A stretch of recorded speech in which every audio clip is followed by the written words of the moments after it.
Falar para vocês que há muito tempo eu já queria ler essa história que uma das nossas Alices me mandou. Inclusive, ela escreveu um livro. E, gente, a história é muito interessante. Tem muito tempo que ela me mandou essa história.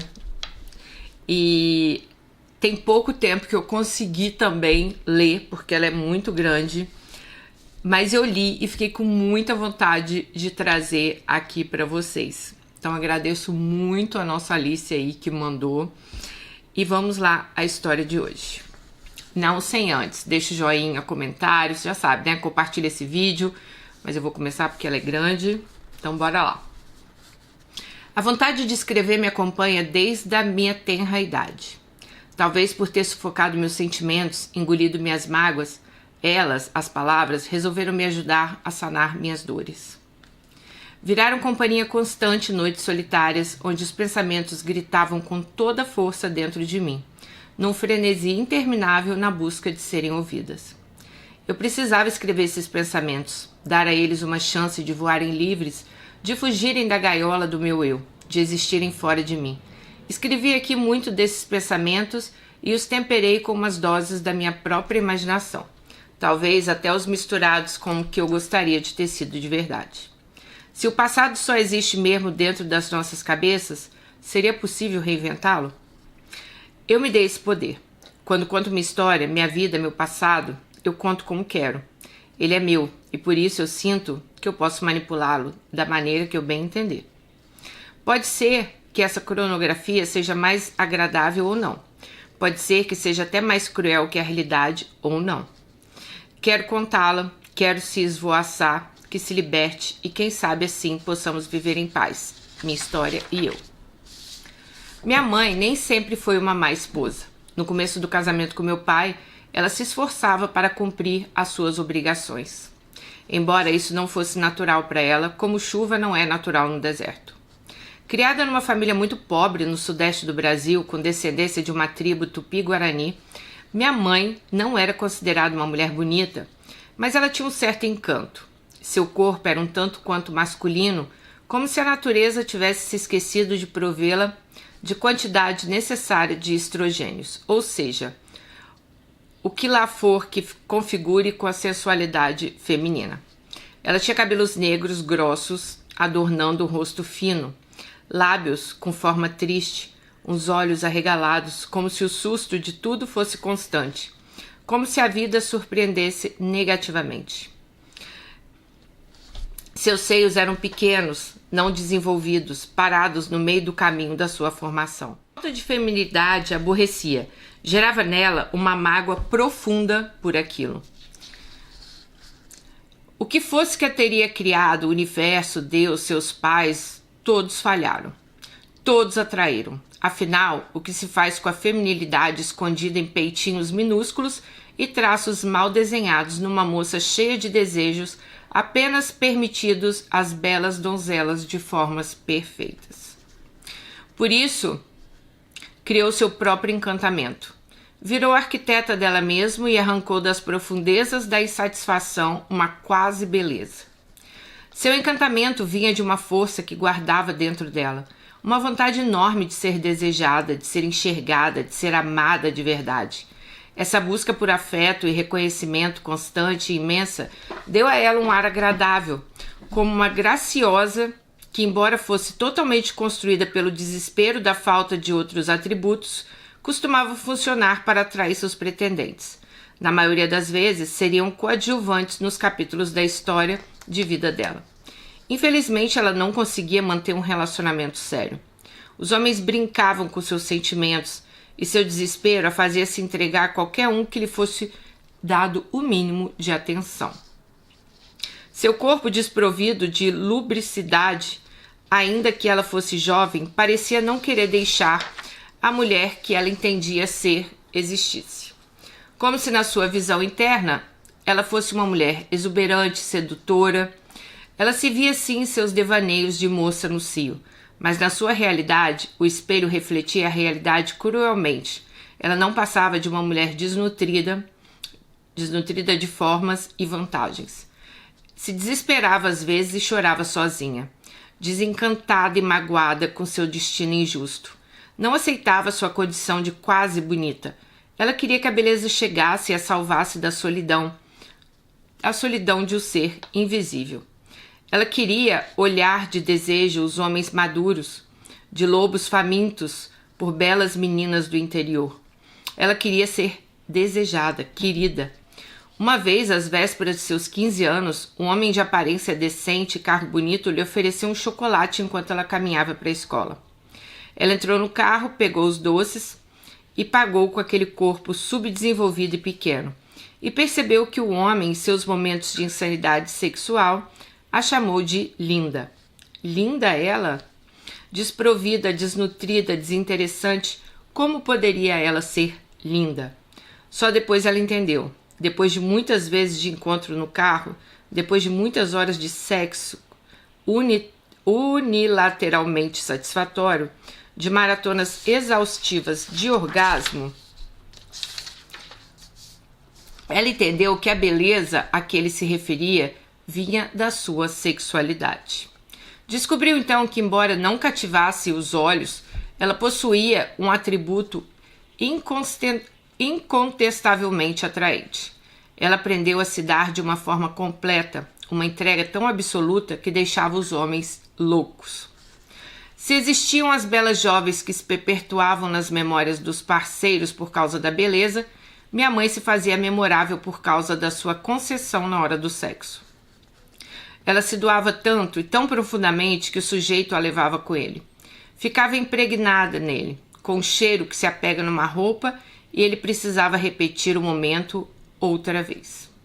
Começou então a ser vista como uma jovem perdida na região, a ovelha negra no meio das mais bem afeiçoadas meninas que podiam se dar o luxo a se negar seus corpos. Então é bem aquela coisa da baixa autoestima, né, gente? A mãe dela se achava tão, né, que ninguém ia gostar, que qualquer um que quisesse ali, ela já se entregava para ela sentir que ela era uma mulher desejada, né? Bom, eram belas essas mulheres que não se entregavam. Eram endeusadas, desejadas e esperadas, virgens prometidas a machos bem-sucedidos, ansiosos por uma vida de matrimônio ao lado das belas esposas. Já beirando seus 20 anos, um tanto quanto usada e cansada de tardes gastas em carros e quartinhos baratos, ela conhece meu pai, mais velho que ela, uns bons anos. Se apegou àquela entrega dela, o bastante para pedi-la em casamento. Ele queria realmente se casar, pois precisava de uma esposa para suprir suas necessidades de companhia, de alguém para os afazeres domésticos ou coisas que ele precisava. Se esbarraram pela primeira vez numa quitanda local, no meio das frutas em cestas de palhas e linguiças penduradas em vários encardidos, cheirando a tabaco e carne seca. Não tinham ainda se encontrado pela cidade, mas minha mãe sabia que ele era um homem vindo de uma outra região. Diziam que ele era dono de um comércio de cigarros e bebidas na capital. Estava de passagem por ali visitando uma tia. Entre olhares e conversas aleatórias, eles se gostaram.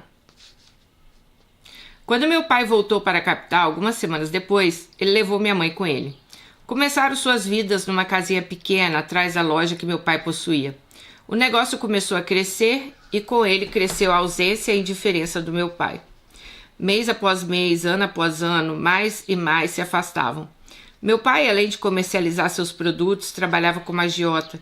Ele prestava dinheiro a juros altos. Ele tinha uma estratégia eficaz para garantir que as dívidas fossem pagas. Ele cobrava seus devedores com um revólver na mão. O chefe da polícia local não tinha problemas com meu pai. Na verdade, eram amigos, pois ele recebia presentes do meu pai regularmente, como dinheiro, relógios, TV. Assim, fingia que não via os negócios ilícitos do meu pai. Em pouco tempo, dado a sua atividade econômica, começou a adquirir amantes. Por ser um homem um tanto quanto atraente por suas posses, as mulheres não se intimidavam em cair em suas mãos. Generoso, gostava de dar a elas belas prendas e, em troca, era ressarcido com forma de agradecimento. Minha mãe soube das amantes logo no início do casamento. Logo quis saber que a história era aquela, mas se calou quando ele deu uns tiros para cima e gritou para que elas não se metessem na sua vida. Seu revólver, companheiro constante na cintura, era um fator importante em sua imposição ao respeito.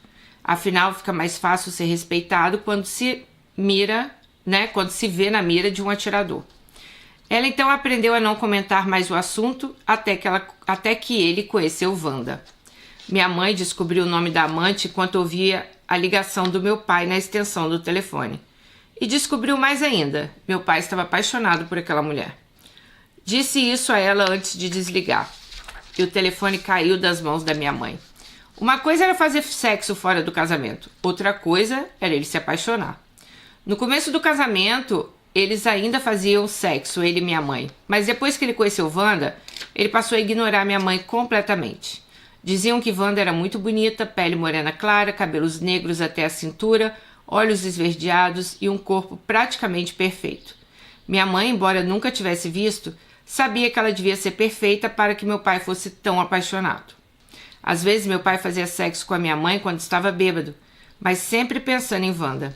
Beijava minha mãe pensando na boca de Wanda. Tocava minha mãe imaginando no corpo de Wanda. Aposto que Wanda não se entregava tão bem quanto minha mãe, porque não precisava, mas meu pai não lembrava da entrega da minha mãe. A lindeza da Wanda o tinha feito esquecer. A ele bastava o caminhar por suas curvas estonteantes, o deslizar dos seus dedos pelos cabelos perfumados e longos. Era bela, e para ele isso bastava. Minha mãe tinha alguns amantes que satisfaziam suas necessidades sexuais, mas ela era uma mulher triste. Ela carregava uma mágoa enorme. A mágoa não vinha apenas da traição do meu pai, mas da existência da amante como Wanda, que ele era apaixonado. Por mais que ela tivesse seus próprios amantes, ela não encontrava em nenhum deles o amor verdadeiro. Foi nesse emaranhado de sentimentos e frustrações que eu fui gerada. Uma noite que meu pai estava embriagado e fez amor com a minha mãe pensando em Wanda. Pensava tanto nela durante o ato que minha mãe, por alguns instantes, se sentiu desejada. Ele, no delírio desvairado, segurava minha mãe pelos cabelos e a beijava com intensidade que só quem ama sabe fazer. Não olhava nos olhos da minha mãe para que ele não acordasse dos seus devaneios secretos. Minha mãe sabia o que se passava pelos pensamentos dele. Ela sabia que seu corpo era apenas um receptáculo vazio de um desejo intencionado a outra mulher. Era apenas o veículo utilizado entre ele e Wanda em sessões de amor telepático. Ela era totalmente inexistente. Quando minha mãe descobriu que estava grávida, ficou desesperada. Ela teria criado uma vida num ato tão humilhante e doloroso como aquele para ela? A natureza a havia traído, permitido que um fruto fosse concebido numa psicografia sexual. Wanda teria possuído seu corpo naquela noite. Então não era ela, minha mãe, quem foi penetrada. Não teve participação, não sabia o que fazer. Não queria aquele rebento, meio filho dela, meio de Wanda. Estava resolvida a se livrar da criança. Contou ao meu pai que concordou em buscar alguém que pudesse realizar um aborto. Era a década de 70 e encontrar alguém com tal tarefa era extremamente difícil. No entanto, minha mãe soube de uma senhora curandeira, uma mulher que tinha 80 anos, encurvada, de um olhar triste. Ela preparava chás abortivos. Esta mulher carregava o peso de inúmeras vidas que ajudaram a escoar pelo ralo. Minha mãe foi sozinha visitá-la. Não podia esperar porque a vida dentro dela crescia e tomava forma. Não sabia que não era benquista e se desenvolvia, que a criança não era benquista, né? E se desenvolvia como se fosse amada. Quando chegou até o portão da casa, ela percebeu o cheiro forte de incenso, desses que vendem em casa de Umbanda. Perto da porta da casa, viu um pé de graviola bem grande cobrindo um altar de madeira cheio de santos, que minha mãe não conhecia. A curandeira preparou um amontoado de ervas amargas, colocou num pote e instruiu minha mãe a fazer um chá. Tomar naquela noite e se deitar. Garantiu que minha mãe não sentiria nada, que seria algo rápido e eficaz, já que a gravidez era de pouco tempo. Minha mãe seguiu as instruções, fez o chá, achou que não ficou forte o suficiente e fez outro. Era bem amargo. Ela bebeu ainda quente. Queria sentir dor na garganta, queria sofrer por estar matando algo dentro dela. Queria uma dor de parto. No entanto, nada aconteceu. No dia seguinte, contou ao meu pai que a mandou voltar na curandeira para relatar o fracasso. A curandeira dessa vez preparou um outro chá. Misturou não vou falar os nomes aqui, né? Mas misturou lá outras ervas. Entregou minha mãe, avisando que seria doloroso, mas que teria jeito dessa vez. Minha mãe voltou para casa, tomou o chá. Era super amargo.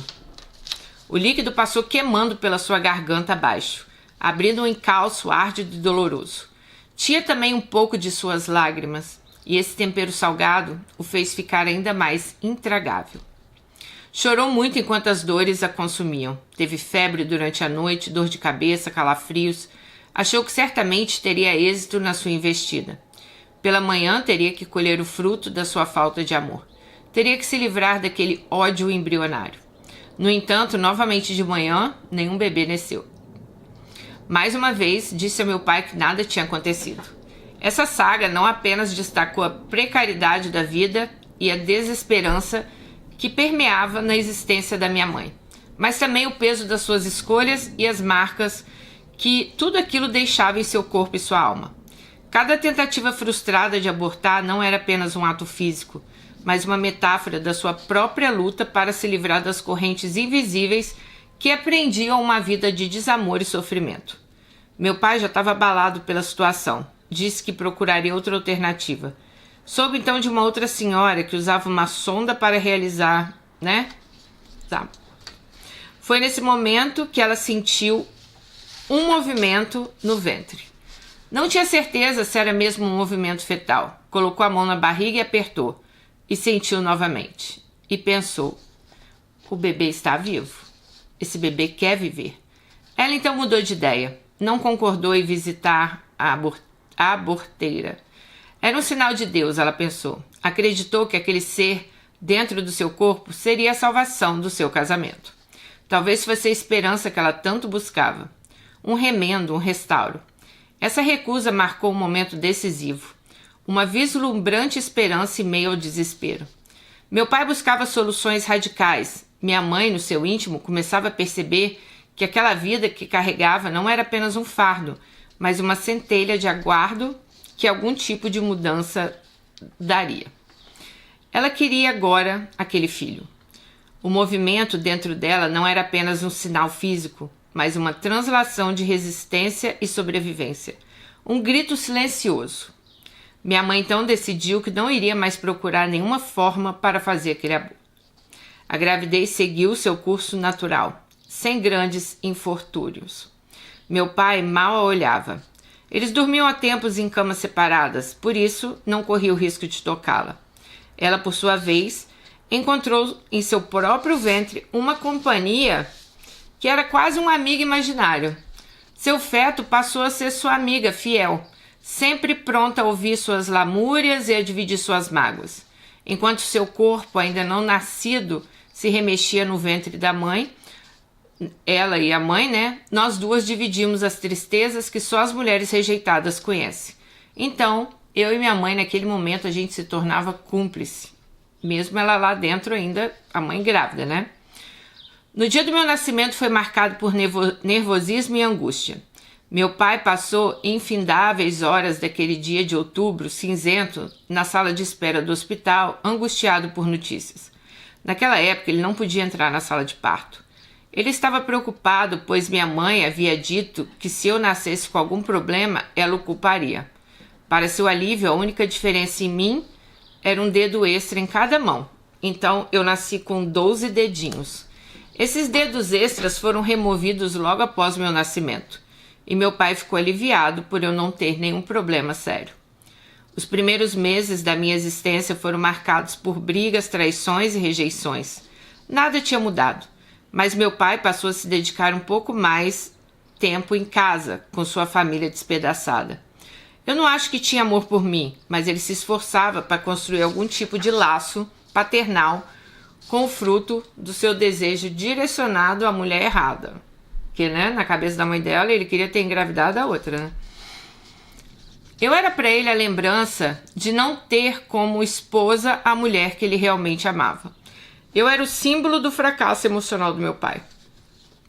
Seguimos nossas vidas, e meu pai com a sua amante Wanda e minha mãe vivendo uma vida sem amor. Ela buscava migalhas esporádicas de afeição onde quer que pudesse. Eu cresci observando essa dinâmica familiar cheia de conflitos e desamor. Minha infância se resumia a um emaranhado de sentimentos sombrios e perturbantes. Existia um tom de pânico, uma melodia de grito em meio ao silêncio de tanta dor guardada. Eu vivia num estado de medo, uma impressão de perigo eminente. Em casa, sempre aos domingos, minha mãe preparava uma comida que era tradicionalmente amada pelo meu pai. Chamava-se galinha ao molho pardo.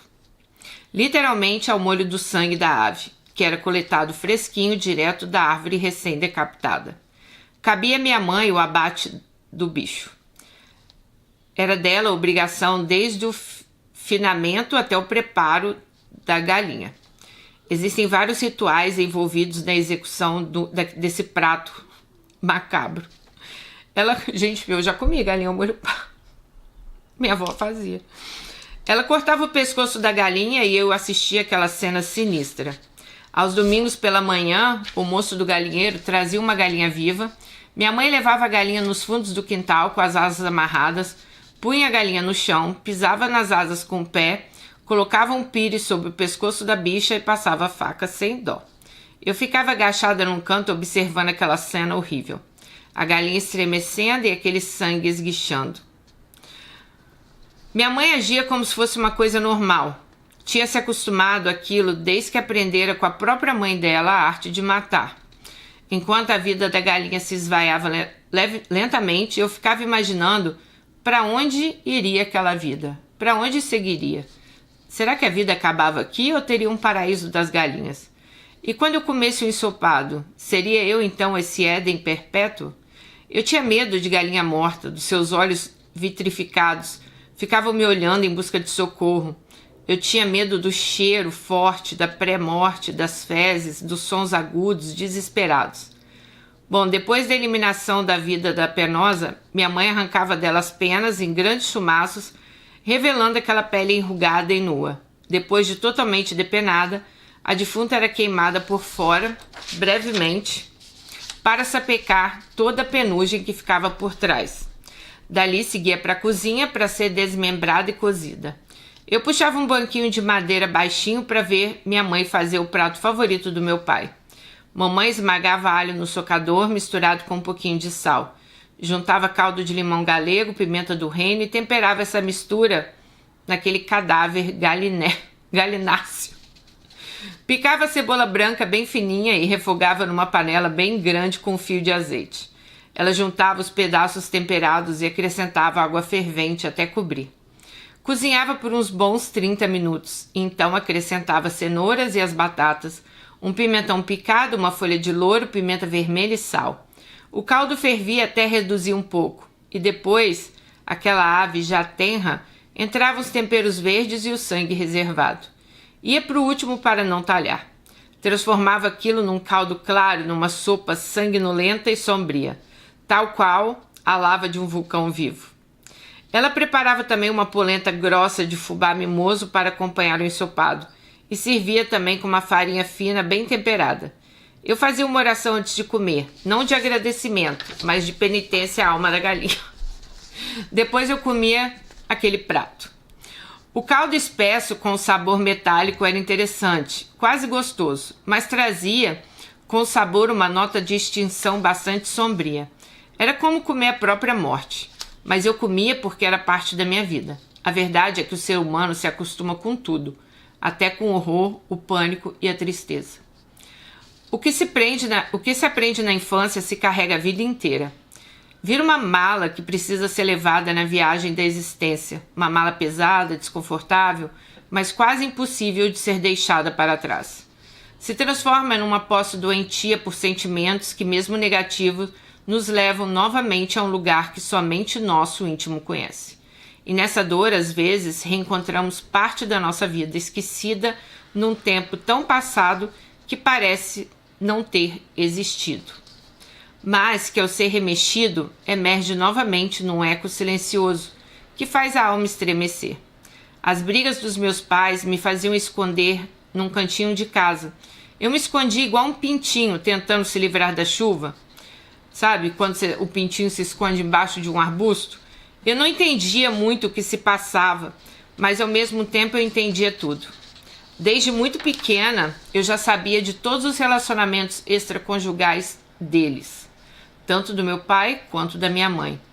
Eu percebia tudo e guardava tudo para mim. Eu tentava entender aquele turbilhões de emoções. A vida, como aquele frango ao molho pardo, era uma mistura de sangue, dor e a tentativa de encontrar algum sabor no meio de tudo isso. Eu desenvolvi uma obsessão em relação à amante do meu pai, a Wanda. Eu ficava pelos cantos ouvindo as conversas da minha mãe com as amigas. Quando falavam sobre a amante, sem entender, obviamente, a gravidade do erro que era para a sociedade, eu ficava imaginando Wanda, uma mulher linda com cabelos negros, e como meu pai deveria amá-la. Eu queria ser Wanda, porque eu tinha vontade de ser amada pelo meu pai. Eu desejava ser aquela mulher bonita de cabelos compridos e olhos verdes que encantava todos ao redor. Apesar de eu ser uma criança, eu tinha pressa em ser amada. Eu não sabia como era esse sentimento, mas eu via nas novelas. Ali, quando as mulheres eram amadas, os homens olhavam para elas com uma certa idolatria. Parecia para mim que eles dependiam dessas mulheres para estarem vivos. O galã trazia uma rosa, um presente, e cobria a mulher de beijos e afagos. A mulher o dominava. Ele era dela. Eu queria tanto que alguém fosse meu, que me pertencesse. Eu não sabia de onde vinha esse sentimento, mas eu desesperadamente precisava senti-lo. Eu estava disposta, desde criança, a pagar o preço que fosse para me sentir dona de alguém. Eu queria pertencer e ser pertencida. Mas eu não era como Wanda. Eu era mais como a minha mãe. Eu tinha impregnado o DNA da minha mãe no meu. Minha mãe até teve esperança de que algo de Wanda se fizesse presente em mim, já que foi pensando nela que meu pai me fez. Eu era apenas uma menina que ninguém notava. Eu crescia sozinha com traumas, dores e medos. Ninguém me ouvia, ninguém sabia o que se passava comigo. Também não contava para ninguém das minhas desesperanças. Eu deixava tudo num canto qualquer. Acho que do lado esquerdo da cabeça, porque dali vinham dores. Também dali vinham vozes. Eu as ouvia claramente e elas me comandavam, às vezes me ordenavam a fazer coisas das quais eu não concordava. Mas eu fazia para as vozes se calarem. Numa dessas vezes que as vozes falavam comigo, eu tive que obedecer. As vozes mandaram eu ir até o quintal apanhar um pintinho no quintal do vizinho. E eu não vou nem relatar aqui, gente, mas mandou essa voz que ela ouvia na cabeça, ela fazia algo ruim com esse pintinho, tá? Eu estava em transe quando eu fazia isso. E eu sentia o tremor do corpo do animal nas minhas mãos. Mas eu não conseguia parar. Tinha uma voz que mandava eu ir até o final. Eu sentia um certo prazer e um medo cada vez que eu ouvia essa voz e ela me mandava fazer algo. Eu então enterrei o pintinho depois. E eu chorei. Chorei pela minha maldade e chorei pela maldade que foi imposta também na minha vida. Chorei pela morte do pintinho e pela morte da minha própria humanidade. Domingo após domingo, minha mãe preparava o frango a molho pardo. O ritual era sempre o mesmo. A galinha viva, o corte preciso, o sangue esguichando. Era uma cena macabra que refletia a violência silenciosa da nossa família. Aquele sangue vermelho, espesso, parecia representar a dor não expressa, os gritos abafados, as lágrimas contidas, e ainda assim eu comia porque fazia parte de mim. Acho que eu sentia pena da minha mãe, ou repúdio, não sei. Eu trazia na memória uma cena em que ela me dava de mamar. Era nojento, mas ao mesmo tempo era confortante. Talvez porque sugando o peito dela, eu engolia junto todo o seu sentimento e entendia sua dor. Talvez porque seu leite pálido nutrisse buracos fundos dentro de mim. Era como se nada crescesse, e os dias da minha mãe se alongassem sem as flores que dão sentido e cor à vida. Às vezes confundia os sentimentos da minha mãe com os meus. A dor dela era tão intensa que transbordava. Corria como um rio caudaloso, triste e sombrio. Era uma feiura hereditária, como uma doença que passa de geração em geração. uma dor hereditária, uma vergonha hereditária. Eu estava condenada a ser uma mulher como a minha mãe, seca e amarga. Como a dor dela, a raiva também cresceu dentro de mim. Eu também queria vingança contra meu pai. Eu queria o que era meu. Eu queria o que eu perdi e o que eu nunca tive. Eu tinha saudade de todas as coisas que eu nunca tinha sentido. Então eu me tornei alguém que eu nunca conheci. Uma criança envenenada com a exceção de sentimentos alheios. Eu ansiava por todas as coisas que eu nunca tive. Eu sentia que eu me tornei alguém que eu nunca conheci. Eu era moldada por sentimentos e pensamentos que sempre eram meus. Os pensamentos vieram daquela pessoa dentro de mim que nunca poderia existir. E eles me contavam coisas, me ordenavam, as vozes lá que ela ouvia, né? E forçavam ela a fazer coisas. Eu não tinha escolha. Eu aprendi no livro de ciências da 5ª série que para a carne ficar com seu aspecto dourado quando assada, ela passa por uma reação química chamada de Maillard.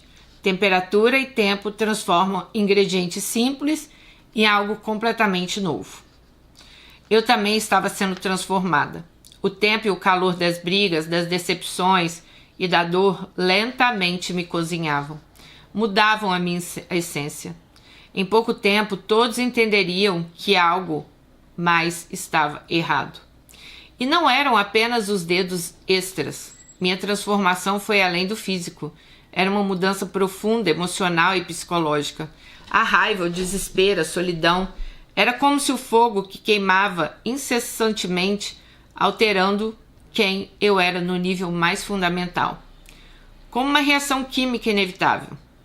Minha vida foi se moldando em resposta às circunstâncias. Assim como na cozinha, onde os ingredientes eram combinados e transformados pelo fogo, eu também estava sendo transformada por experiências dolorosas da minha infância. As brigas constantes lá em casa, a ausência de amor, ambiente tóxico, eram elementos que, combinados, criavam algo novo e inesperado dentro de mim. Eu fui crescendo como se fosse indigna, fruto de não amor. Como criança entendia que aquilo era o que era possível, embora eu buscasse e sentisse necessidade de carinho genuíno. Eu aprendi a me distrair dos meus pensamentos perturbadores. Eu lia livros de receita, de culinária. Minha mãe tinha uma coleção chamada Saborosos Quitutes da Mamãe Dolores. Era a minha favorita. Consistia em 6 livros, cobertos com tecido vermelho grosso. As receitas eram fáceis de seguir e as medidas eram feitas em pratos ou xícaras, e eu conseguia executar quase todas. As fotos eram simples e não coloridas, mas faziam minha imaginação girar em quantas refeições maravilhosas eu poderia preparar. Eu acreditava que poderia fazer as pessoas felizes se elas aprendessem a cozinhar para elas. Elas provavelmente me amariam se eu pudesse satisfazer uma das necessidades básicas da humanidade. Crescer em meio à indiferença e ao tumulto, sentindo-me como um ser não merecedor de afeto, moldou minha percepção do mundo e de mim mesma. Como planta que cresce em um campo árido, busquei nas pequenas coisas uma maneira de sobreviver e encontrar algum sentido para essa minha vida. As receitas dos livros de culinária da minha mãe tornaram-se então meu refúgio. Aqueles volumes vermelhos com capas gastas e páginas desbotadas eram mais do que simples manuais de cozinha. Eram portais para um mundo onde eu poderia criar e controlar algo belo e apreciado. Então a cozinha se tornou meu santuário, onde a chama do fogão não queimava, mas aquecia. A mistura dos ingredientes, o cheiro dos temperos, o som da fervura, tudo era parte de uma mágica que prometia felicidade e aceitação. Eu via na culinária uma maneira de transformar não apenas os alimentos, mas minha própria existência marcada pela tristeza e rejeição para uma vida onde eu poderia ser amada e valorizada. Eu decidi que eu alimentaria as pessoas e, em troca, elas alimentariam minha alma faminta. Minha primeira tentativa foi uma salada de bacalhau. A receita era simples e meus pais ficaram surpresos por eu ter conseguido fazer aquilo com 9 anos. A receita pedia cebola, feijão branco, batata, azeite, bacalhau Ingredientes que sempre tínhamos em casa. Então pedi minha mãe que cortasse a cebola para mim. Eu faria o resto. O peixe salgado era um alimento básico na culinária brasileira. Uma tradição herdada pelos colonizadores portugueses que traziam o peixe nos seus barcos, pois não precisava de refrigeração. Para tirar o excesso de sal, eu servia... A receita previa deixar o peixe de molho no leite por algumas horas antes de cozinhar. O prato estava muito bom. Meu pai, antes mesmo de provar, disse que não gostava de cebola crua e nem em pedaços grandes. Minha mãe as havia cortado assim. Era difícil comer, segundo ele. Repentinamente, foi tomado por uma ira. Seu rosto se contorceu e ele começou a esbravejar e atirou no chão o prato de bacalhau. Obrigou minha mãe a cortar mais cebolas em pedaços menores para que pudesse caber em sua boca, sensível ao redor da vida. Ele foi, jogou o prato no chão e fez a mãe dela cortar tudo de novo em pedaços pequenos. Minha mãe chorou enquanto cortava e eu não estou certa se as lágrimas eram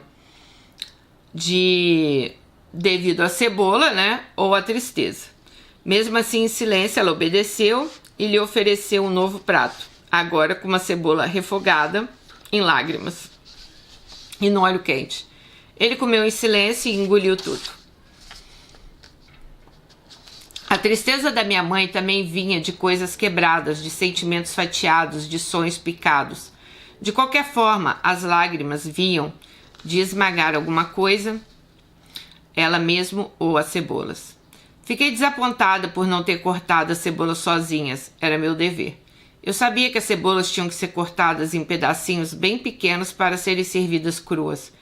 É incrível como a maneira como você corta um ingrediente pode mudar a maneira como você experimenta a textura, influenciando a maneira como você o saboreia. Coisas fortes e picantes, se entregues em pequenas quantidades, podem ser melhor toleradas do que em pedaços grandes. O equilíbrio de quantidades e força é uma arte. Se servido em pequenas doses, até o sabor amargo pode ser disfarçado. Eu guardei isso como uma lição de vida. Gente, é verdade, né? Às vezes recebíamos a visita da minha avó materna. Não era constante, então se tornava especial quando ela vinha. Eu gostava de me sentar numa cadeira atrás da minha avó e escovar seus longos cabelos. Herança ali dos antepassados indígenas. Enquanto eu deslizava a escova de madeira e cerdas de javali que minha mãe tinha comprado numa loja no centro, eu pensava nos cabelos de Wanda. Será que os cabelos de Wanda eram macios igual de vovó? Eu tentava imaginar o perfume dos cabelos dela. Provavelmente cheirava almíscar ou lavanda. Ou talvez cheirasse a amor de noite passada, suor, doçura, delírio. Minha avó não sabia o que se passava pela minha cabeça, enquanto eu a penteava infinitivamente. Eu achava engraçada a minha fixação com as suas madeixas. Eu não podia imaginar que, na verdade, meus sentimentos por trás daquele gesto tão puro e infantil escondiam minha obsessão pela mulher responsável por roubar meu pai de mim. Eu odiava aquela mulher, mas ao mesmo tempo eu tinha uma idolatria por ela. Eu queria ser como ela. Eu tinha cobiça pelos seus atributos. Enquanto minha avó passava seu tempo na cozinha, me instruindo no preparo das comidinhas simples, a gente conversava sobre a infância, sobre os dias na roça, os anos difíceis da vida rústica. E minha avó passou esses dias em Água Doce do Norte. Nascida em outras terras numa aldeia de nativos Tupi-Guarani, era criada ali por uma família conhecida da sua avó. O fato dela ser filha única numa época que as famílias tinham dezenas de filhos sempre despertou curiosidade. Enquanto preparava um feijão preto cheiroso de folhas de louro e linguiça fresca, ela decidiu me confidenciar o motivo de ser filha única. Eu já havia perguntado isso algumas vezes, mas ela não estava preparada. Ela não queria dividir comigo seus traumas e desgraças, mas depois de muita insistência começou a narrar sua crônica infeliz. Diz ela que sua mãe nasceu numa aldeia indígena e lá viveu até os 14 anos. Tempo em que já apresentava a formosura da jovem cabocla. Apareceu então por aquelas bandas um moço branco, bem afeiçoado e de posses.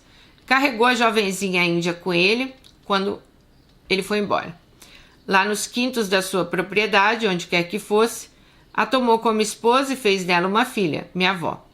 Viviam nas suas terras com fartura e conforto, mas ele era muito ciumento. Ele desconfiava de todos e a mãe da avó dela, né, seria a bisavó dela, não podia se aproximar de ninguém, só se estivesse acompanhado com ele. Então, de vez ou outra, quando ele bebia as cachaças, ele quebrava a louça da casa, esbravejava com ela sobre as suspeitas de uma traição imaginária. A tragédia aconteceu quando passou dos limites na bebedeira mais do que o normal, e ele, tomado por uma fúria, irado por desconfiar de uma traição apenas que existia na mente dele, apanhou sua arma de fogo e a descarregou no corpo da minha bisavó. No berço de madeira do quarto do casal, minha avó dormia sem imaginar que sua sina começaria ali. Sua vida seria para sempre transformada pelo ódio do seu pai. Ele destruiu os seus sonhos, o seu futuro. Bom, a minha bisavó ainda tentou fugir para o quarto adentro, mas ele, endiabrado, agarrou ela pelos longos cabelos e acabou com a vida dela, né?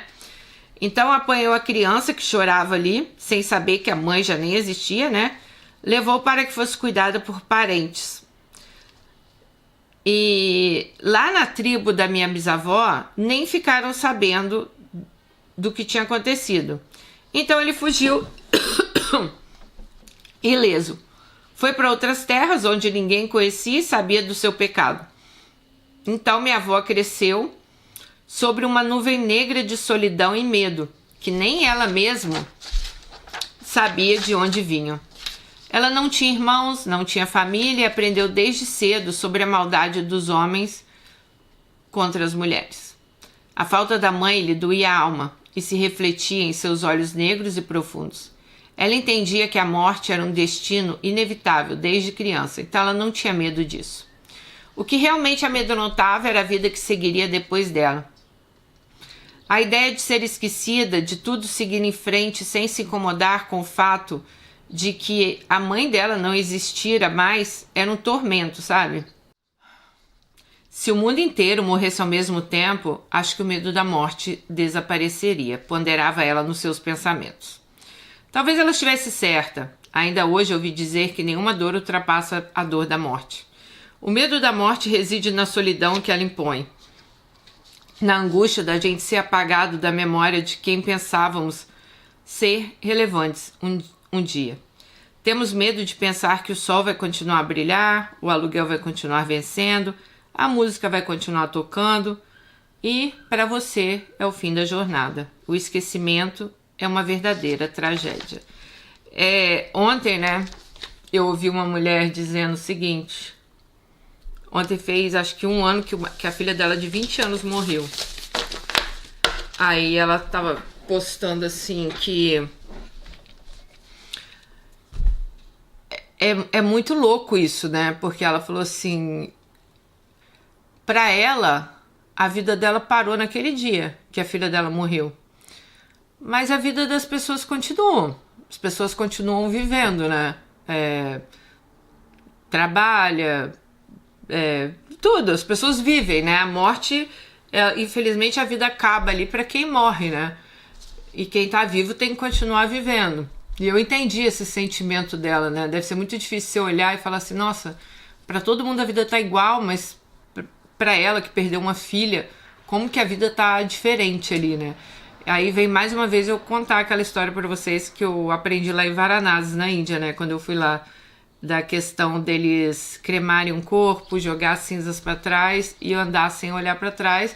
Eu já contei essa história aqui, é muito interessante, né? Que eles acreditam que ali a vida acabou para aquela pessoa, para você continuar. Então por isso que eles jogam as cinzas para trás e caminham sem olhar para trás. Tipo, para você acabou, mas a minha jornada vai continuar, né? Que é o pensamento dos hindus ali.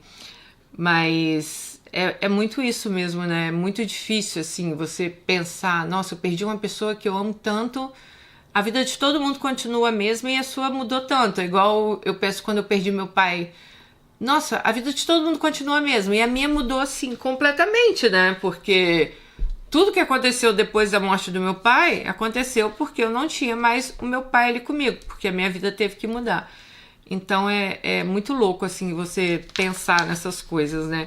E esse texto, essa história dela me fez pensar em muita coisa. Se vocês prestarem atenção, ela fala muita coisa aqui que acontece nas nossas vidas, contando assim sobre o caso dela, né?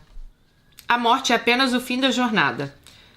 O esquecimento é a verdadeira tragédia. Já adulta, eu não confiava em ninguém. Já adulta, ela não confiava em ninguém, nem se interessava pelos machos da vila. Mas cumpriu com suas obrigações e se casou com o que ofereceria a maior prenda. Quando já terminava de contar a sua história triste para mim, ela percebeu que estava pronto o feijão do almoço, abriu a tampa e foi tomada por um vapor quente e molhado, levando um pouco das suas lágrimas. Se sentou ao meu lado e comeu em silêncio. E ali a avó dela tinha contado a história para ela, né? Minha mãe saía sempre às tardes para seus encontros extraconjugais. Dizem que à tarde são dos amantes. Eu não acho que conseguia resolver seus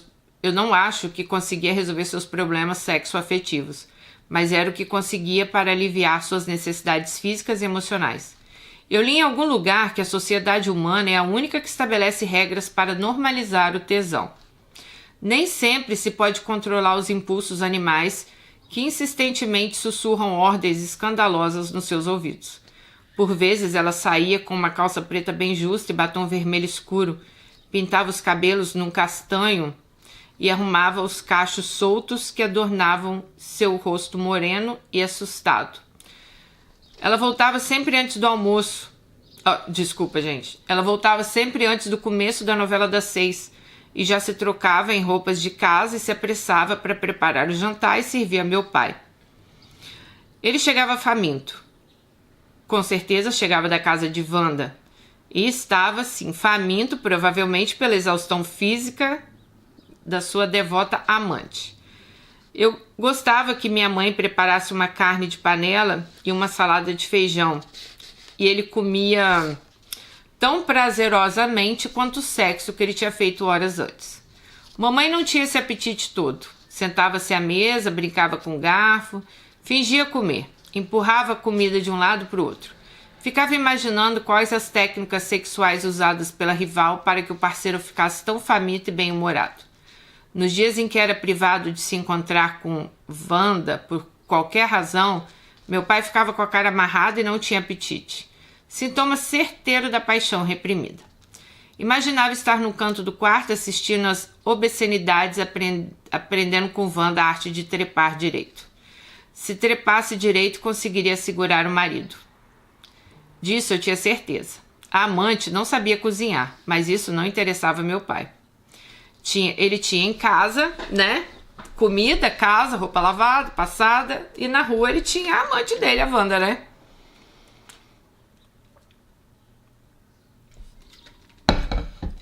Gente, muitas vezes meu pai levava com ele uma marmita que a minha mãe tinha feito na noite anterior. E a minha mãe se indignava com a possibilidade dele estar levando essa marmita para a amante dele. Então minha mãe começou a planejar esmagar uns comprimidos laxantes e espalhar na comida no dia seguinte. Ela não soube o resultado, mas pelo ar desgraçado do meu pai, acho que surtiu efeito. Então eu comecei a ver por muitas vezes a minha mãe esmagando comprimidos com um martelo em cima de um lenço de tecido no tanque dos fundos da casa. Ela dizia que eu não contasse nada, que era segredo. Ela levantava o martelo com força e batia no lenço com a fúria e determinação. Guardava o pó branco numa vasilha de plástico e escondia atrás das panelas.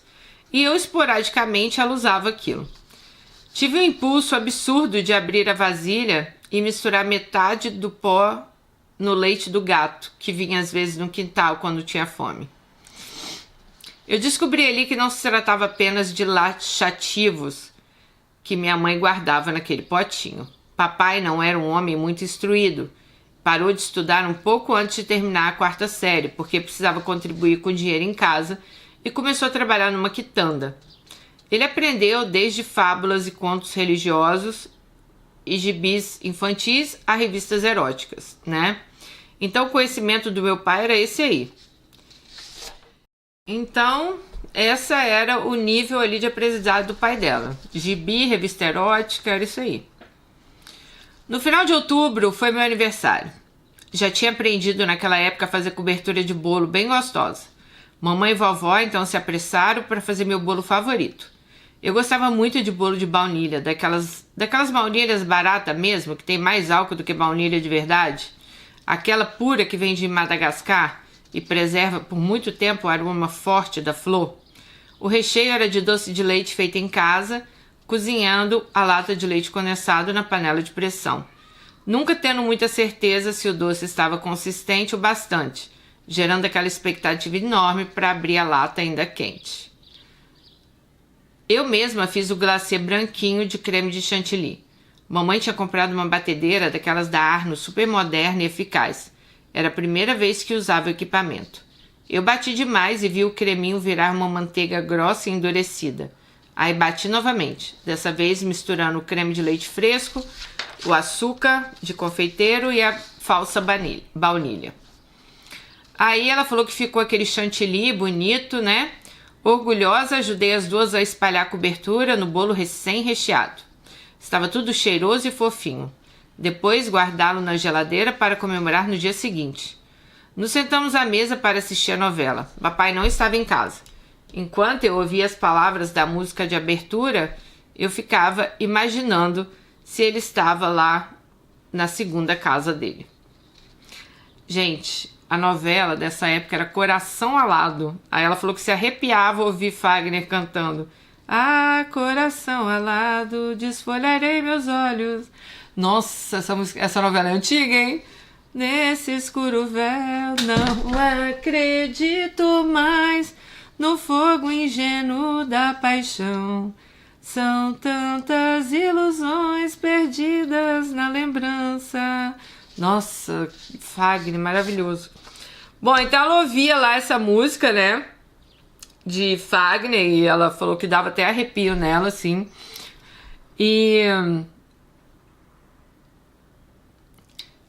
ela falou: acho que hoje entendo, mas na época eu apenas me arrepiava e imaginava que essa música tinha a ver com alguma desilusão amorosa. Tinha que ser sobre desilusão, porque ele cantava bem, choroso e triste. A voz sentida de quem perdeu um amor. Nas cenas quentes entre Juca e Vivian, também me vinha à cabeça Papai e Wanda. Será que eles ouviam The Winner Take It All enquanto se amavam embaixo dos lençóis? Acho que era uma outra música da novela também, né? Bom, aquelas cenas apenas atiçavam minha imaginação de menina ciumenta, do meu pai traidor, das dores da minha mãe, que era abandonada, e de um amor mal resolvido. Eu nunca tinha amado aquele amor, mas eu já conhecia suas dores. Eu ia dormir com o eco da dor de Fagner nos meus ouvidos e a expectativa de comer meu bolo no dia seguinte. Meus aniversários costumavam ser festas simples, mas divertidas. Papai e mamãe brincavam de casal feliz por uma noite e eu quase acreditava naquele fingimento. Por favor, finjam mais um pouco, eu pensava. Eu queria prolongar aquele momento de felicidade familiar mais um pouco. Eu queria que aquela encenação não parasse. Eu queria muito sentir aquilo por mais tempo. Mas eu assistia de longe quando os convidados partiam e a vida voltava ao normal. Então eu comia mais bolo, enchia meu estômago para não sentir a fome infindável do meu coração. Nos dias que antecederam a grande tragédia da nossa família, já no mês de novembro, eu gostava de preparar sopas, mesmo em noites quentes. De lentilha era a minha preferida. Aprendi no livro de Mamãe Dolores. Eu já tinha aprendido a picar a cebola bem fininha e amassar o alho no pilão de madeira. Então eu cortava a cenoura em cubinhos, refogava tudo em um pouquinho de banha de galinha que mamãe guardava. E eu já havia preparado a mesma sopa algumas vezes. Dessa vez cortei o dedo na faca afiada e as cenouras ficaram vermelhas. Fiquei olhando aquele sangue ali na tábua e depois eu saí daquele transe macabro e me dei conta da bagunça que estava na minha frente. Abri a torneira e deixei a água escorrer no meu dedo, até estancar o sangue. Enrolei meu dedo num papel, Acrescentei os vegetais, né, na sopa e provei. Faltava sal, um pouco de pimenta e rapidamente o cheiro tomou conta da cozinha. Chamei meus pais para comerem e apresentei orgulhosa minha sopa. Ninguém se importou com aquele guardanapo no meu dedo, sujo de sangue. Bom, os dias corriam pesados e lentos, arrastando com eles as dores que moravam na nossa casa. Era sempre a mesma coisa, todo dia tudo se repetia. Era como assistir a novela que passava tarde, que todos já tinham visto. Mamãe, cansada de amargar dores velhas, chamou a vizinha da casa da frente para tomar um café. A vizinha tinha fama de macumbeira. Morava numa casa cor-de-rosa bem pequena, de portão quebrado. As duas conversavam na cozinha sobre um passeio que fariam naquela tarde. Mamãe ligou para a praça de táxi e chamou um dos motoristas para conduzir sua diligência. Não queria me deixar sozinha em casa, então me acomodou no porta-malas que abria para o banco de trás da Brasília branca. Gente, como eu andei em porta-mala de Brasília. Essa história dela tá me trazendo recordações. Fiquei deitada lendo gibi enquanto o carro dava voltas pelo bairro próximo. De vez em quando eu levantava a cabeça para dar uma espiada. Eu não conhecia a vizinhança. Então o homem estacionou em frente de uma casa de tijolinhos pintados de branco e janelas cor de madeira. A mulher saltou primeiro e foi logo agarrando minha mãe. Assim que ela abriu a porta do carro, ela disse: "Calma", implorava ela com ar preocupado. Minha mãe caminhou até o portão da casa, parou e ficou olhando para a casa com os olhos marejados. Seus punhos estavam cerrados e ela tremia. Então, ela disse: "É aqui então que vive aquela vagabunda?" E eu saí do porta-malas e sentei no banco traseiro. Eu ainda não estava entendendo o que estava acontecendo, mas rapidamente abri a porta do passageiro e fui lá ficar com mamãe. E ela gritou: "Entra no carro." Agora ela estava chorando. A vizinha macumbeira me pegou pela mão e me encostou no carro junto ao seu corpo roliço. Mamãe ainda ficou em pé ali alguns minutos, mas não tinha nenhum movimento dentro da casa, então sentou no banco de trás do carro. Pediu ao motorista que movesse o carro até a esquina, da onde dava para ver a casa. Taxímetro rodando. O homem recebia as ordens e as seguia. Ficamos dentro do carro. O taxista não dizia uma palavra. Tinha aprendido seu ofício, precisava ser discreto e não deveria se meter nas empreitadas dos seus clientes. Depois de 20 minutos, uma mulher se aproximou. Ela não era alta, mas usava um salto fino e um vestido vermelho com babados no joelho.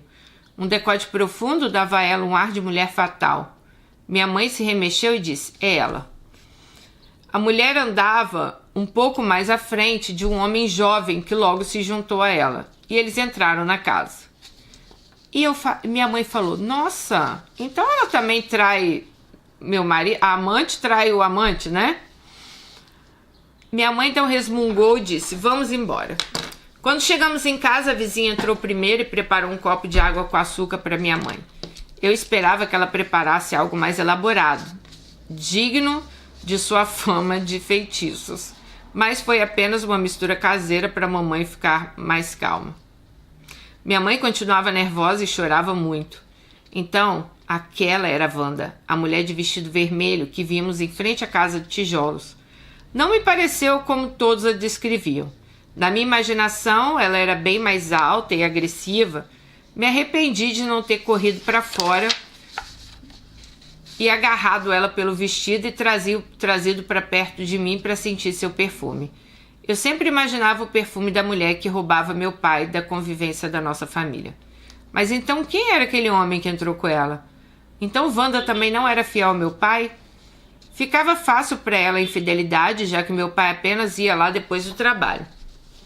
Ele nunca dormia lá, não queria que os vizinhos comentassem sobre sua infidelidade e derrubassem sua imagem de homem correto. Eu não tive a chance de ver o rosto dela. Os cabelos balançavam soltos pelas costas, o corpo parecia belo por debaixo daquele tecido. Tentei segurar ao máximo a imagem dela na minha cabeça.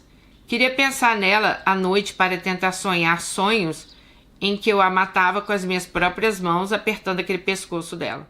Eu não sabia o que era sexualidade, nem porque eu sentia aquele calor percorrer no meu corpo. Não deveria ser uma boa coisa, porque minha mãe, um dia que me apanhou me tocando daquele jeito, tirou do pé a sandália havaiana e expulsou de mim aquele demônio, segundo ela. Enquanto me exorcizava, me dizia para desistir de vez de ser vadia. Eu continuava sem entender o que eu tinha feito de errado. Era tão gostoso e me deixava uma sensação de alívio grande quando terminava a sessão dos toques que eu me dava. Deveria ser terrível para o meu futuro e eu deveria parar com aquilo de uma vez por todas, minha mãe disse.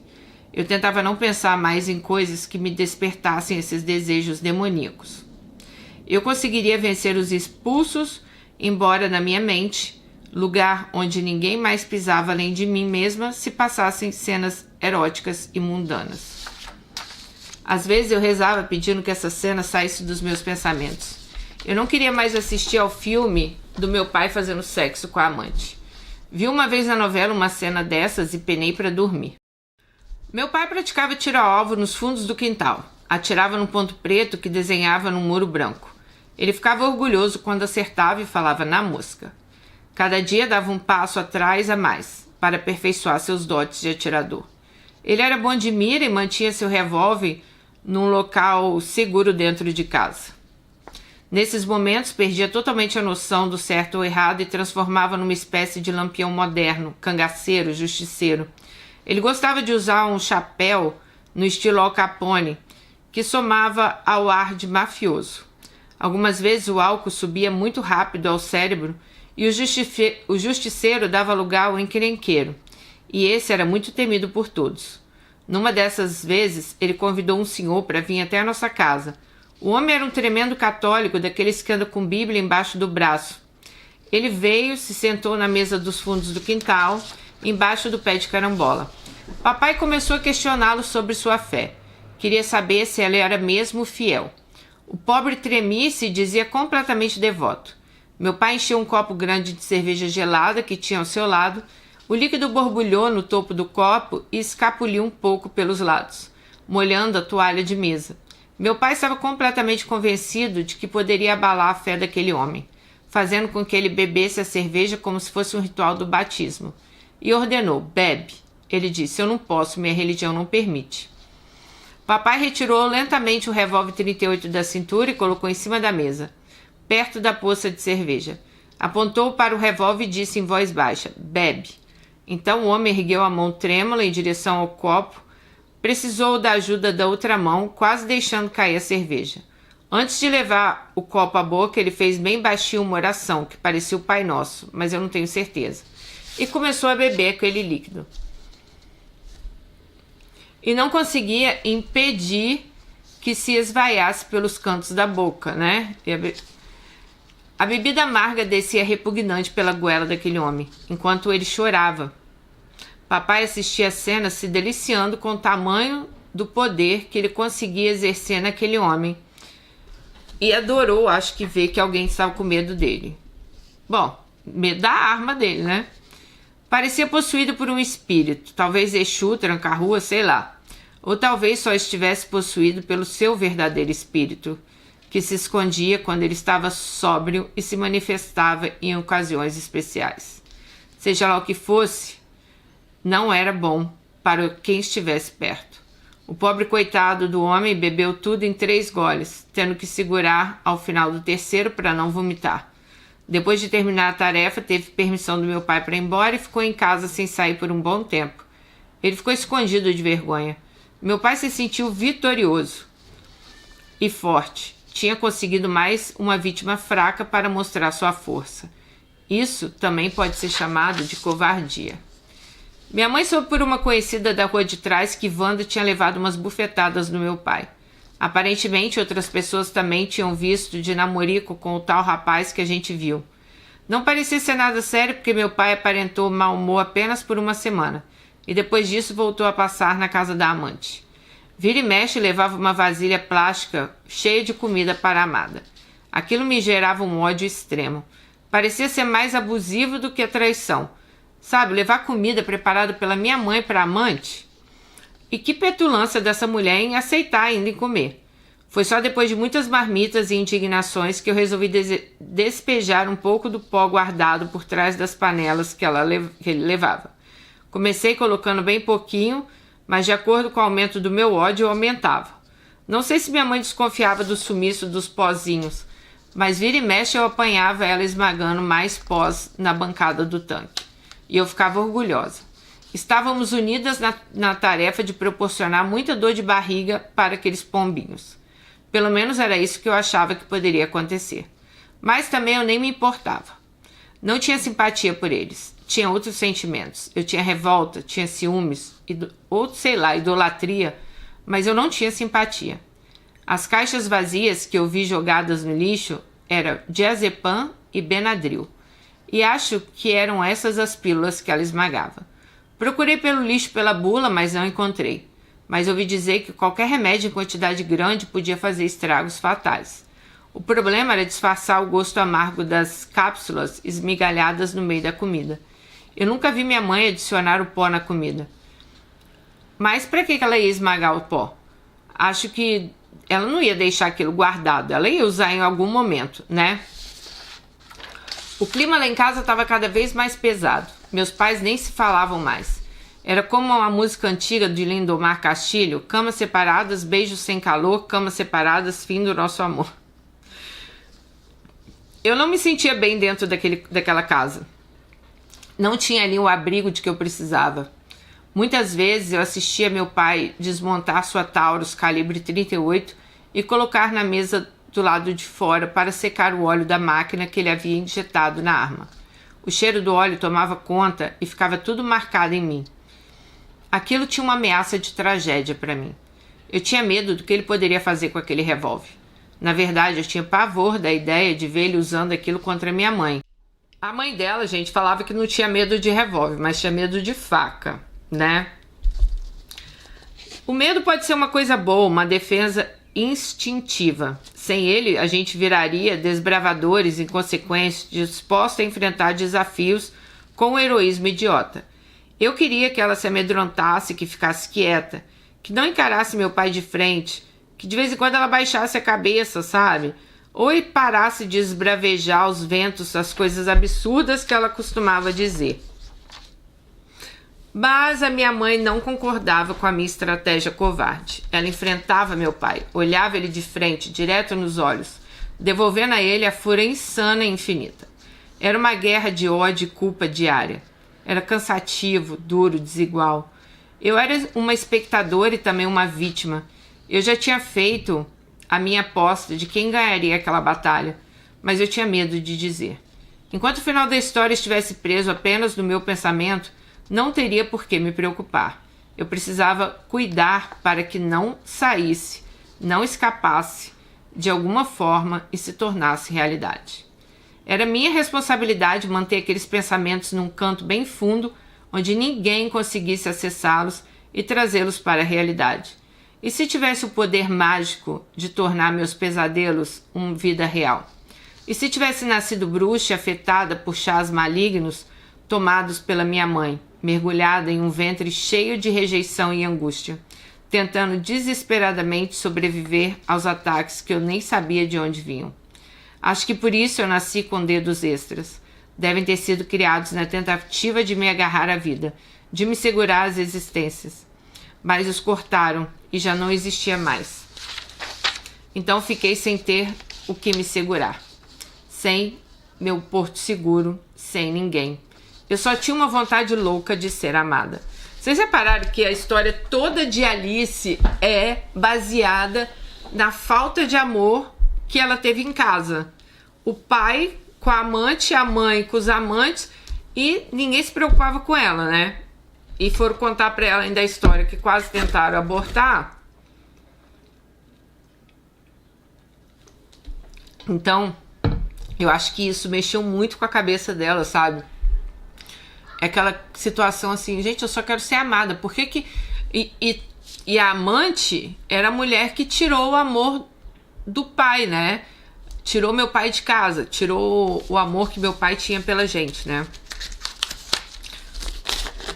Algumas tardes minha mãe preparava bolinho de chuva e logo depois que retornava dos encontros com seus amantes. Sempre que ela voltava, ela se apressava, tomava banho, tirava qualquer cheiro de traição.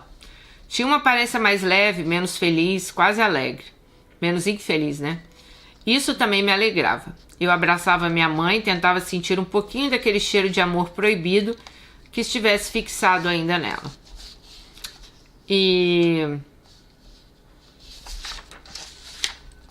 Enquanto minha mãe preparava a massa dos bolinhos, juntando farinha, ovos batidos, eu despejava o açúcar e canela no fundo do prato para receber os bolinhos fritos.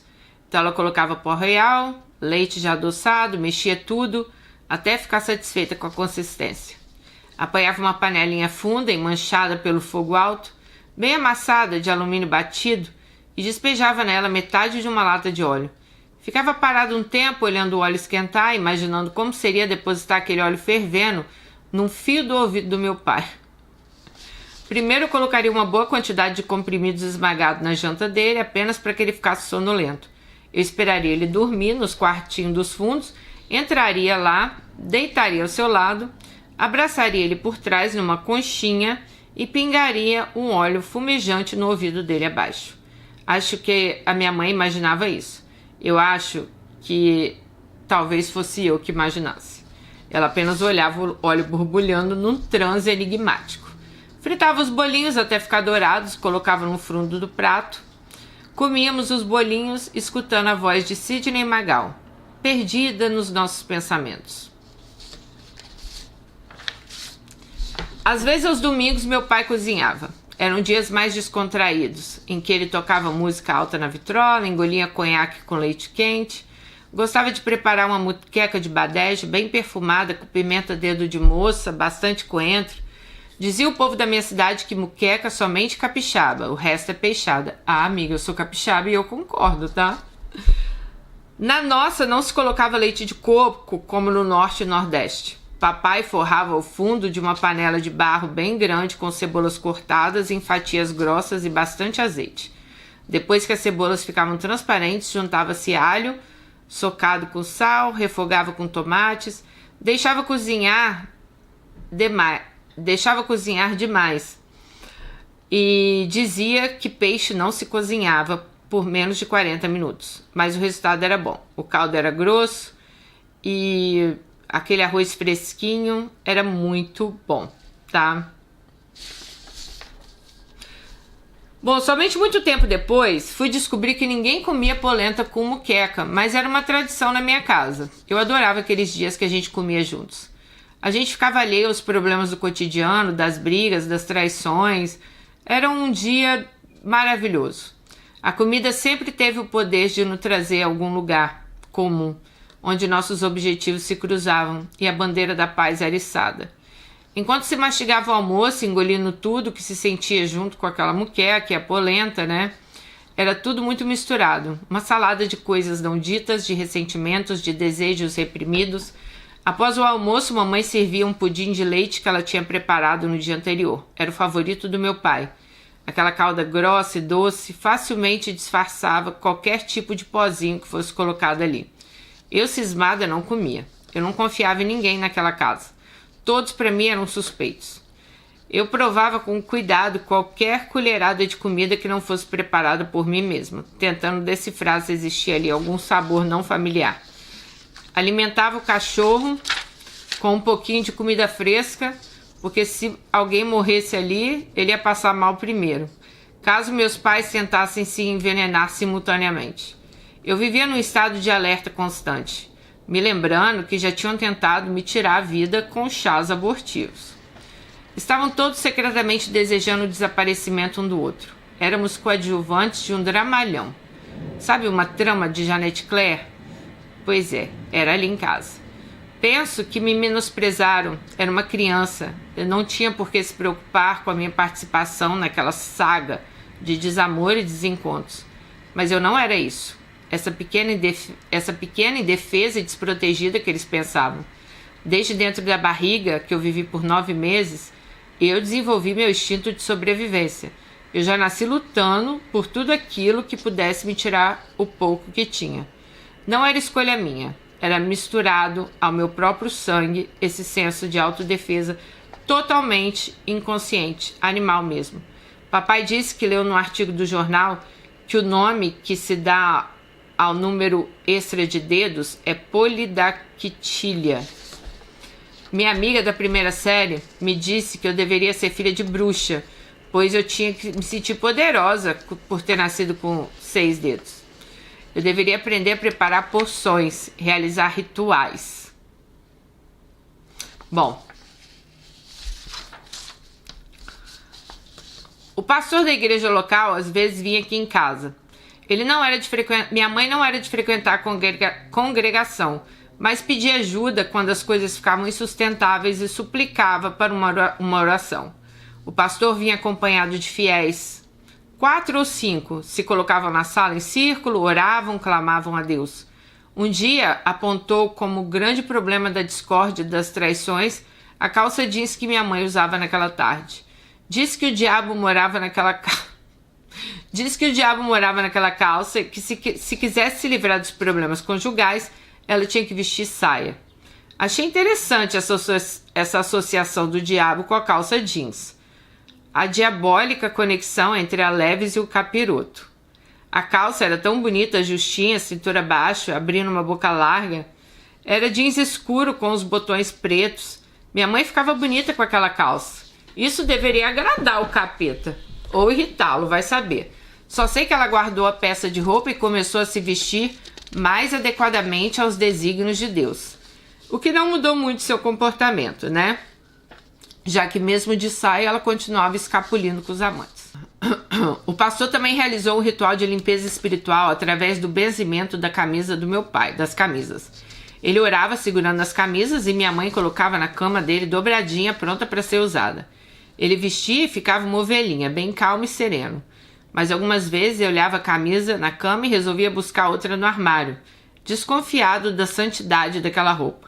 Certamente o diabo o alertava da cilada vestuária e ele saía vitorioso daquela guerra espiritual. Nos dias em que não vestia a camisa orada, ficava endiabrado, mais do que nunca. Naquele fatídico domingo, a camisa estava na cama, orada e abençoada, esperando para ser vestida, para realizar seus milagres. Meu pai não quis e essa foi a primeira decisão tomada numa série de acontecimentos que desencadeou a tragédia. Quando procurou outra camisa verde,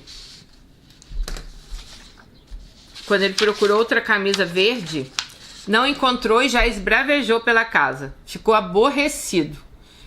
Diz que minha mãe era desorganizada. Ela estava no quintal terminando de lavar o chão ensanguentado, pois ela tinha matado a galinha do domingo. Entrou e ouviu os berros do meu pai e disse a ele que usasse a camisa separada, que estava limpa e pronta para ser usada.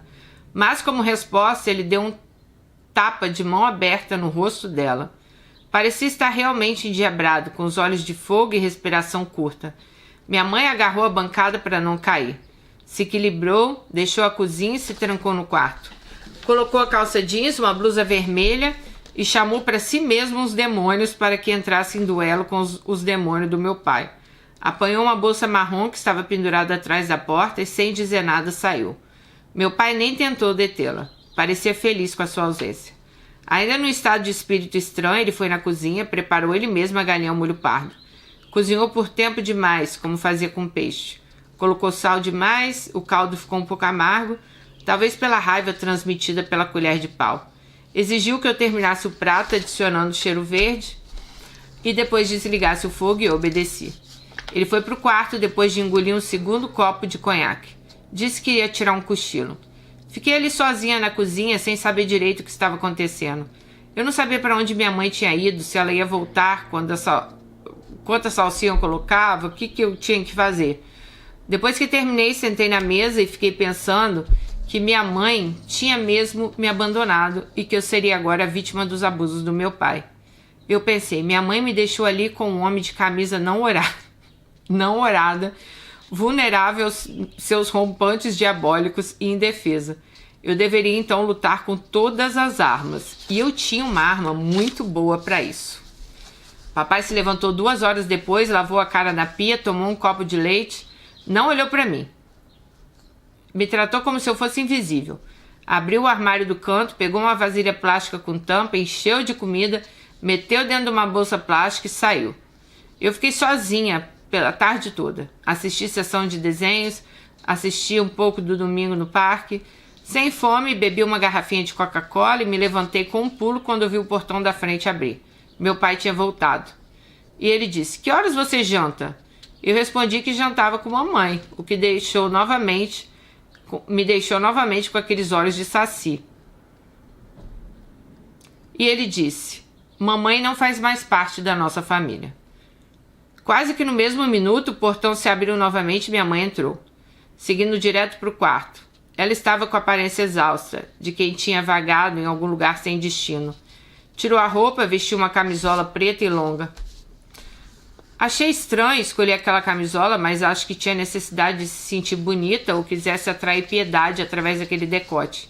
Eu entrei no quarto atrás dela e me meti na cama. Ela se deitou ao meu lado e ficamos imóveis. Não conversamos, não era preciso. Eu sabia bem da sua dor e entendi o quão cansada ela estava. Não demorou muito para que meu pai entrasse. Ele estava sem camisa e o revólver era aparente. O revólver estava na cintura. Estava indiscutivelmente tomado pela ira. Não parecia admitir que a mulher entrasse e saísse na hora que quisesse, daquele jeito. Começou dizendo que ela era uma vagabunda e que não tinha o direito de sair de casa assim a hora que ela bem entendesse. Deu 2 passos para frente, eu me encolhi na cama mais um pouco. Em seguida, disse que não a amava, que nunca a amou, e que a única razão de não a abandonar era por pena de me deixar sem pai. Deu mais um passo em direção à cama, eu me encolhi e gritou que sabia que ela tinha um amante. Ela então levantou um pouco da cabeça do travesseiro, encarou os olhos dele e respondeu. Suas palavras saíram como golpes de navalha afiada. Eu tentei a fazer calar desesperadamente, mas ela não se calava. E minha mãe disse: "Eu não tenho só um amante, eu tenho vários, porque eu não tenho um homem dentro de casa." Ele sacou o revólver rapidamente, eu pulei da cama e ele olhou para mim e disse: "Não se preocupe, não é nada com você." Me encostei na parede próxima à porta e assisti incrédula meu pai atirando na minha mãe. Parecia uma cena de sessão da tarde, daquelas de Bang Bang, e eu era a única espectadora.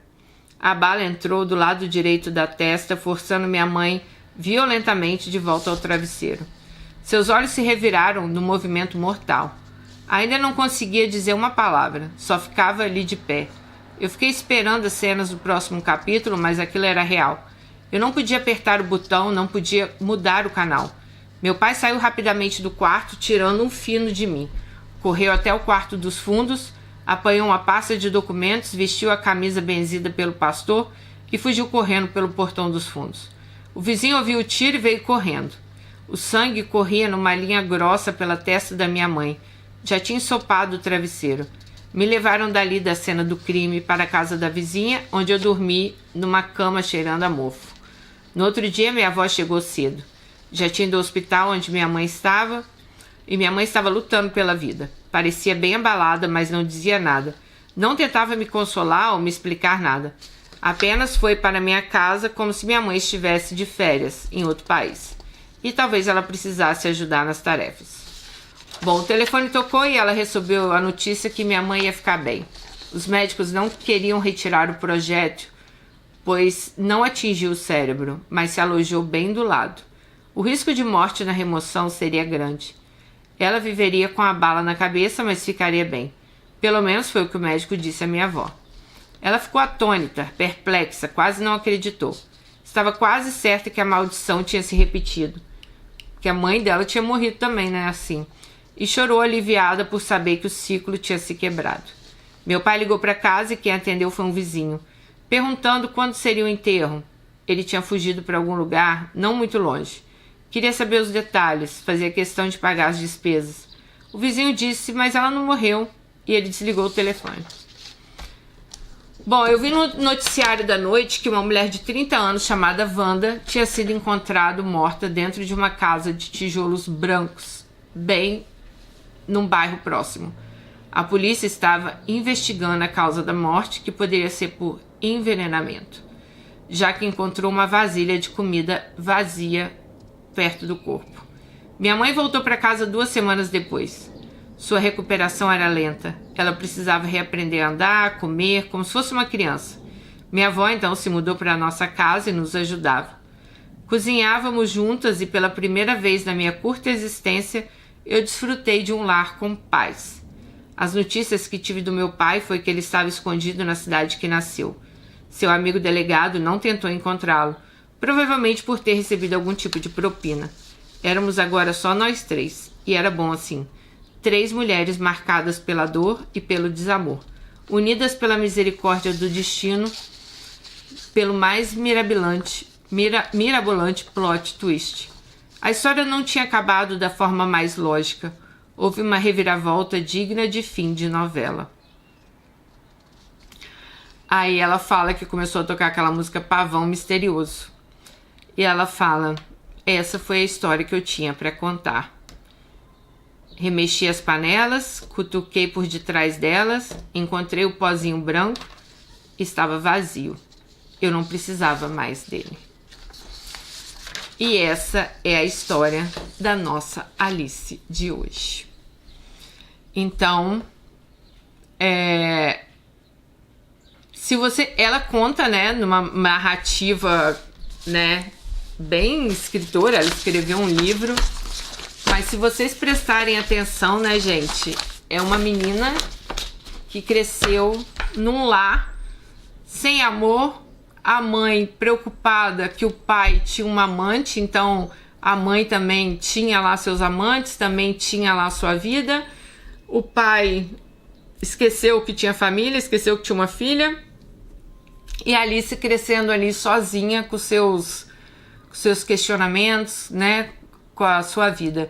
E como aconteceu com a Alice, infelizmente acontece em muitas casos por aí, né? Inclusive a questão aí da violência, da tentativa ali de feminicídio contra a mãe dela. E esses dias eu estava lendo algo também sobre feminicídio, que a gente fala muito nas vítimas aqui, mas a gente não, às vezes a gente não para pensar, e o que foi feito das pessoas que ficaram? Daquelas crianças.